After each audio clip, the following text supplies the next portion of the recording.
हेमंत जी अपना घर बड़े मन से बनवा रहे हैं। कोई कसर न छोड़ी मकान बनवाने में। पूरी जिंदगी का ख्वाब जो पूरा हो रहा था उनका। बचपन से ही पुराने मकान में रहते हुए जिंदगी गुजर गई।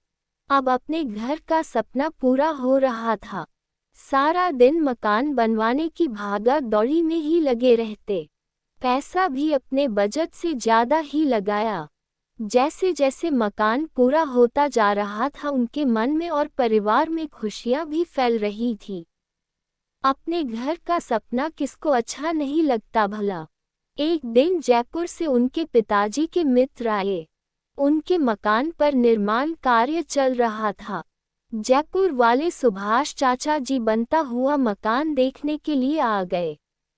मकान को देखते ही सबसे पहले तो अरे इतना छोटा सा बनाया है, बस एरिया भी पास नहीं लग रहा। फिर अंदर छत को घूरते हुए कहते हैं, अब ये पी नहीं चल रही, फॉल सीलिंग का जमाना है अब। मेरी कोठी का इंटीरियर देखना, पूरा 1 करोड़ लगवा कर बनवाया है।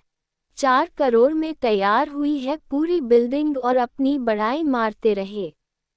हेमंत सुनते रहे उनकी बेतुकी बातों को।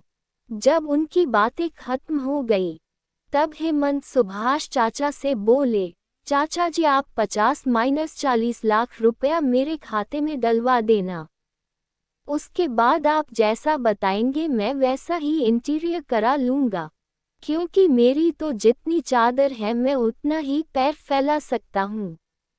मैंने अपनी हैसियत के हिसाब से काम करा दिया। अब आपकी सलाह के हिसाब से काम करने के लिए पैसे भी तो चाहिए ना।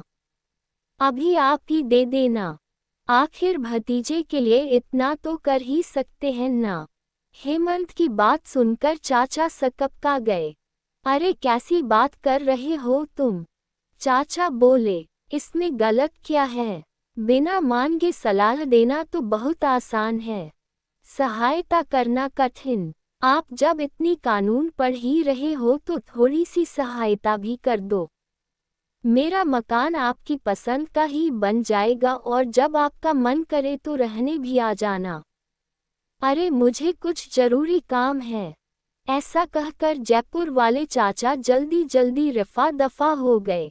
सच की कहा गया है कि किसी की बेटी का विवाह हो या मकान बन रहा हो तो फ्री की सलाह देने वाले बहुत आते हैं। हाथ पकड़ कर काम निपटाना वाला कोई मुश्किल से ही मिलता है। हिंदुस्तान में तो वैसे भी फ्री की सलाह का बहुत ही रिवाज है।